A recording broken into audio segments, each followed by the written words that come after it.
Au Selfie.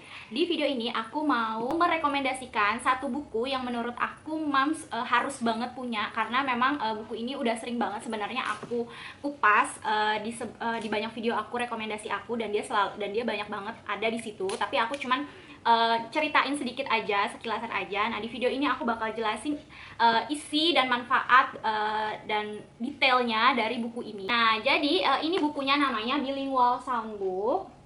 Jadi ini bukunya buku jenis soundbook. Jadi ada suaranya di buku ini. Jadi buku itu, kalau buku anak-anak itu kan bukan berarti dia buku bacaan atau gambar aja ya, tapi banyak banget fitur-fitur buku-buku anak semacam ini, kayak soundbook ini. Nah, ini aku beli, harga aslinya itu 220.000. Tapi kalau misalkan dia suka open PO, biasanya kalau harga PO lebih murah, harganya sekitar 180 ribuan. Tapi kalau misalkan Mams join member di grup Justip aku, biasanya di grup Justip aku itu harganya di bawah dari harga normal atau harga PO. Nah, ini aku beli di grup Justip waktu open PO. Ini aku harganya belinya sekitar 170 ribuan. Jadi dia tuh modelan bukunya dia besar kayak gini ya. Dia direkomendasikan untuk anak di atas 3 tahun. Dan dia hardcover sebesar ini, dia lumayan besar.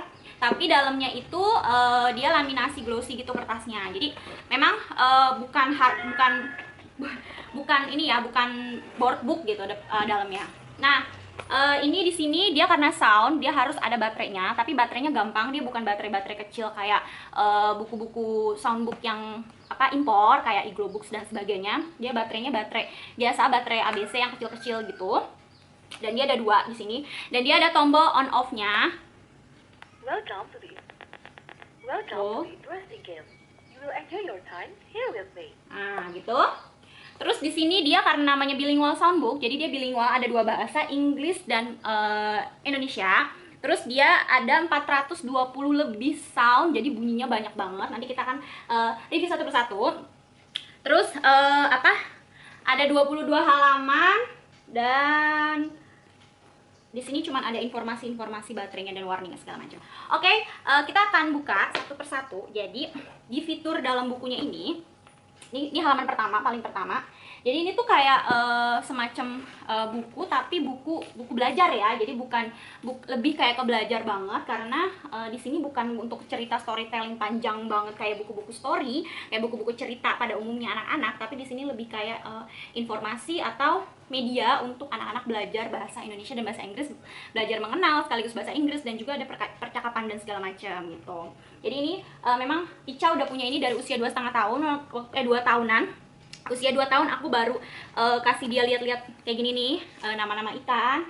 Terus dia masih di sini tuh fiturnya nih, setiap halaman kita harus pencet go. Ini aku nyalain dulu, tadi aku matiin. Nih, kita bisa nyalain dia go.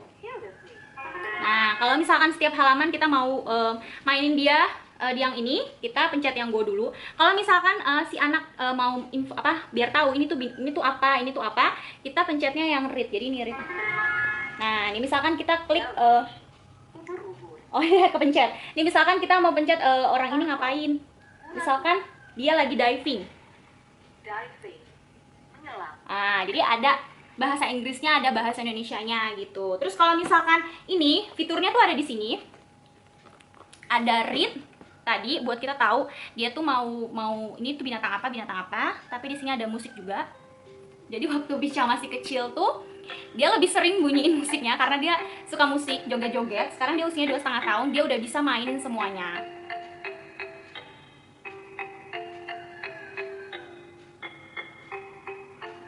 Kalau dipencet lagi, tuh musiknya ada banyak.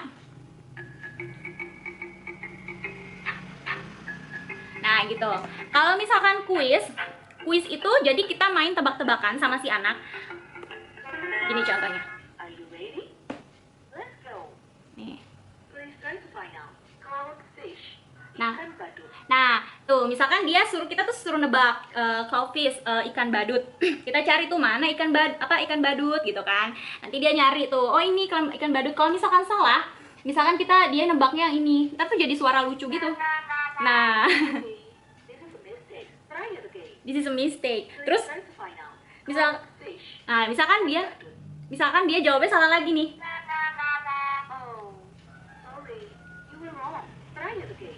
Disuruh coba lagi. Identify now. Bia- Cloud fish. Biasanya Rabbit. Baby Picha kalau misalkan salah, dia tuh suka ketawa-ketawa gitu, ngakak-ngakak gitu, karena suaranya kan lucu tuh, tet tet tet tet gitu-gitu kan. Tapi kalau misalkan dia jawabnya bener nih, Yes, you were right. Please identify now. nah gitu. Jadi fitur kuis tuh kayak gitu, Dan menyelam. sangat interaktif, sangat melatih anak untuk mengingat. Jadi sebelum kita kasih kuis nih, kita bisa cara kasih tahu dia dulu nih, ini namanya apa, ini namanya apa, bahasa Inggrisnya apa, kayak gitu-gitu. Ntar kalau misalkan dia udah hafal, dia tahu mana kura-kura, mana ini, dia bisa tuh ntar mainan kuis. Kalau pengalaman Baby Picha, waktu dia usia 2 tahun, dia baru aku kasih read sama musiknya. Tapi ketika dia udah 2,5 tahunan, dia udah aku kasih kuis. Dan dia lucu, dia interaktif sendiri, dia dia happy gitu, dia bisa jawab kayak gitu-gitu. Jadi benar-benar ini tuh metode buku yang keren banget dan sangat-sangat edukatif gitu. Nah, yang keempat ini dia volume untuk ngegedein. Nah, ngegedein kecilin. Lanjut ke halaman berikutnya. Nah, ini kita pencet go dulu kalau misalkan mau mainin yang halaman ini. Di halaman ini kita belajarnya lebih naik kelas lagi. Jadi di sini tuh ada mengenal musim, 4 musim. Ini musim salju, ini musim apa nih, musim gugur. Nah, ini musim panas. Nah, ini musim panas. Nah, ini musim semi. Di sini dia bisa mengenal lingkungan sekitar ketika dia musim panas kayak gimana, kayak gitu. Terus sama alat-alat benda juga. Jadi dia mengenal itu semua. Sekaligus di sini dia mengenal musim. Terus di sini ada bulan, nama bulan Januari, Februari, Maret dan sebagainya. Dan di sini masing-masing juga ada 4 fitur. Jadi fitur ini yang 4 ini selalu ada di setiap halaman. Kita tinggal pencet aja, kita mau informasi ke anak tentang ini tuh apa, kita tinggal pencet read. Terus kalau misalkan mau mainan kuis, kita tinggal pencet si kuis. Oke, lanjut next ke halaman yang berikutnya. Di sini lebih kayak ke mengenal benda-benda yang ada di sekitaran rumah. Nih, tuh ini di sekitar rumah. Jadi dia belajar kosakata juga. Ini bisa menambah vocabnya anak kita. Jadi selain dia jadi tahu nih tambahan, mungkin ada yang dia nggak tahu, padahal dia sering lihat barang-barang di rumahnya, tapi dia mungkin nggak pernah tanya. Tapi di sini kita bisa tahu, jadi dia tahu itu apa. Terus sekaligus dia menambah kosakata bahasa Inggrisnya juga. Nah, halaman berikutnya ini sekolah. Nah, nanti kalau misalkan dia udah sebelum sekolah nih, yang mau sekolah PAUD, dia udah tahu duluan nih, diperkenalkan ini tuh apa, di sekolah kayak gimana, kayak gitu-gitu. Dan dia udah tahu bahasa Inggrisnya apa, gitu-gitu. Berikutnya kita pencet go. Nah, ini lebih ini lagi ya, lebih naik kelas lagi di atas dari tadi. Dia udah bukan belajar barang-barang barang-barang di sekitarnya, tapi udah belajar ke earth and space. Jadi dia tahu nih, ini bumi, ini apa, ini langit, di langit ada apa aja, dan dia langsung sekaligus tahu bahasa Inggrisnya. Nah, terus ini berikutnya ada My Family. Nah, My Family ini dia juga belajar keturunan keluarga. Di keluarga tuh ada apa aja, ada saudara sepupu, keponakan, nama-namanya, bahasa Inggrisnya apa gitu. Ini kan dasar banget ya kalau misalkan kita belajar bahasa Inggris di sekolah. Nah, anak kita udah diperkenalkan seperti ini. Nah, di halaman berikutnya nih kita ada opposite atau lawan kata. Ada kata-kata sifat, ini kayak jelek, cantik gitu. Terus ada juga kayak gelap, terang, mahal, murah. Ini tuh bener-bener kayak, terus ada gambarnya, bener-bener kayak kita belajar bahasa Inggris di SD ya.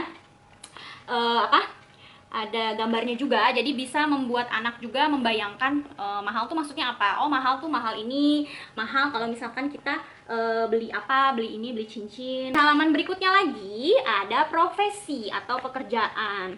Nih banyak banget. Jadi aku punya buku juga seputar profesi. Tapi di sini kita bisa belajar dengan soundbook. Jadi karena ada suaranya juga, jadi ada kasih tahu gimana spellingnya. Jadi melatih speakingnya juga, listeningnya juga, kayak gitu-gitu. Ini aku coba tes terus ya. Nih, read, misalkan dia chef. Share. Copy.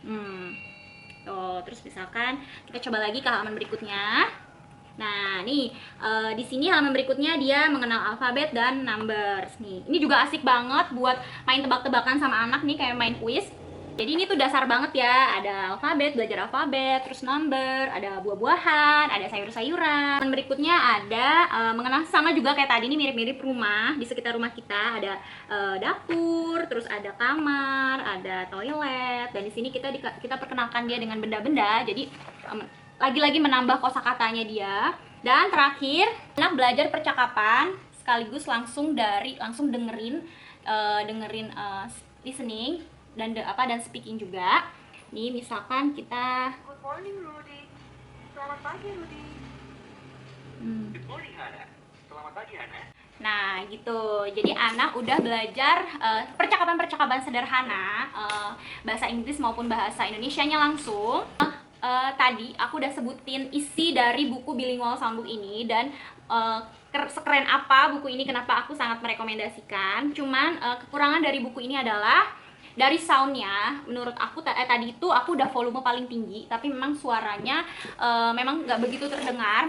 Dia masih kecil, jadi kalau misalkan di rumahnya riwe atau dia nggak fokus, mungkin dia jadi kurang begitu mendengarkan ya, kurang jelas gitu. Tapi kalau misalkan seandainya ini bisa ada volume yang lebih tinggi lagi, mungkin kita enak ngedengernya ya, karena kan kalau bahasa Inggris harus bener-bener harus bener-bener jelas gitu kan, harus bener-bener kedengeran gitu. Nah paling itu aja. Sama ini touchnya, misalkan kayak tadi kita mau touch ini tuh nekannya agak lumayan. Jadi kalau misalkan anaknya masih kecil banget, waktu Pica usia 2 tahun itu dia coba pencet-pencet itu dia agak susah karena memang belum seharusnya sih. Tapi kalau misalkan anak udah 3 tahun, mungkin udah bisa lebih mengerti mencetnya di sisi mananya gitu. Ini di sini sih memang udah ada masing-masing di pencetannya itu ada tombol ininya nih, gambar soundnya nih gini. Cuman kadang-kadang suka aku aja nekannya harus bener-bener neken banget gitu, nekannya tuh harus agak kayak gitu supaya dia keluar bunyinya gitu. Itu aja sih kekurangan dari si buku ini. Terus selain itu juga buku ini, karena buku ini bukan board book ya, karena kalau board book kayaknya nggak bisa dipencet-pencet takutnya. Ini dia glossy gini, jadi hati-hati banget kalau misalkan mom semua udah beli sebelum usia 3 tahun. Udah usia 3 tahun pun juga sebenarnya agak rawan sih, karena suka kadang-kadang anak tuh suka bacanya sambil tiduran gitu, terus nggak sengaja kegesek gitu kayak gitu nih, sampai sempet sobek tuh. Jadi karena memang dia bukan board book ya, jadi harus hati-hati juga, karena sayang banget kalau misalkan sampai sobek jadi 2 gitu. Tapi bisa sih untungnya, alhamdulillahnya bisa disambung lagi dan masih berbunyi gitu. Nih karena dia bahannya glossy gini, jadi memang agak sedikit berisiko sobek-sobek gitu. Tapi dari kelemahan-kelemahan kekurangan itu menurut aku tidak menjadi masalah, karena memang buku ini bagus banget untuk metode belajar anak, belajar kosakata bahasa Indonesia, pengetahuan, knowledge-nya dia, bahasa Inggrisnya dia, vocab-nya dia juga akan nambah, vocab dari bahasa Indonesia maupun bahasa Inggrisnya. Udah gitu permainan buku ini tuh seru banget, asik, karena fiturnya nggak cuman informasi doang, tapi juga ada fitur kuis yang mana itu bisa bikin anak jadi interaktif dan seru gitu. Pica happy banget sama buku ini. Ini juga dimainin terus sama dia suka pencet-pencet, itu dia suka lucu kalau misalkan yang suara tadi. Terus musiknya juga sering kalau udah bosen mainin kuis atau read, dia juga suka nyetelin musiknya gitu. Di sini juga buku ini juga colorful, jadi benar-benar warna-warni, jadi menarik juga, dan gambar-gambarnya pun banyak. Pokoknya kalau dari segi tampilan dia udah bagus banget gitu. Oke, sekian review aku tentang buku Bilingual Soundbook ini. Semoga bermanfaat untuk mami semua. Menurut aku mami harus punya buku ini karena keren banget untuk belajar anak yang bentar lagi mau sekolah. Oke, sekian, bye bye.